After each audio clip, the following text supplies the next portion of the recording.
बुधवार व्रत कथा। एक समय की बात है, एक व्यक्ति का विवाह हुए कई वर्ष बीत गए। विवाह के बाद उसकी पत्नी एक बार अपने मायके गई हुई थी। पत्नी के मायके में रहने के कई दिनों बाद उसका पति अपनी पत्नी को विदा करवाने के लिए ससुराल पहुंचा। ससुराल में कुछ दिन तक रहने के बाद वह पत्नी को मायके से विदा करने की बात अपने सास ससुर के कही।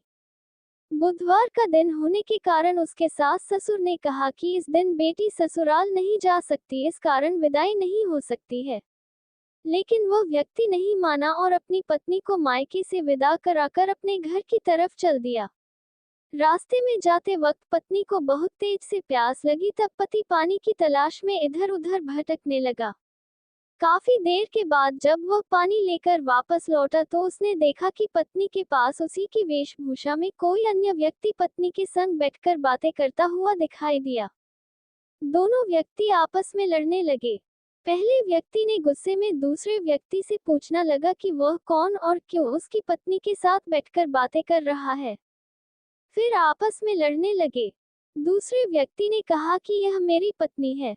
दोनों के बीच भयानक लड़ाई होने लगी। तब वहां पर कुछ सिपाही आ गए और स्त्री से उसके असली पति के बारे में पूछने लगे। दोनों व्यक्ति को देखकर स्त्री हैरान हो गई कि कौन मेरा पति है।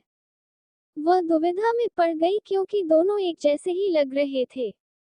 तब पहला व्यक्ति परेशान होकर मन में कहा कि भगवान, ये आपकी कैसी लीला है। तभी आकाशवाणी हुई कि बुधवार के दिन पत्नी को विदा करवाकर नहीं ले जाना चाहिए था। ये सब सुनकर पहला व्यक्ति समझ गया कि यह भगवान बुद्ध की लीला है। फिर वह व्यक्ति बुद्धदेव से प्रार्थना करने लगा और क्षमा मांगने लगा। फिर फौरन ही बुद्धदेव अंतर ध्यान हो गए और उस व्यक्ति को अपनी पत्नी मिल गई। तभी से हर दिन बुधवार के दिन भगवान गणेश की पूजा होने लगी।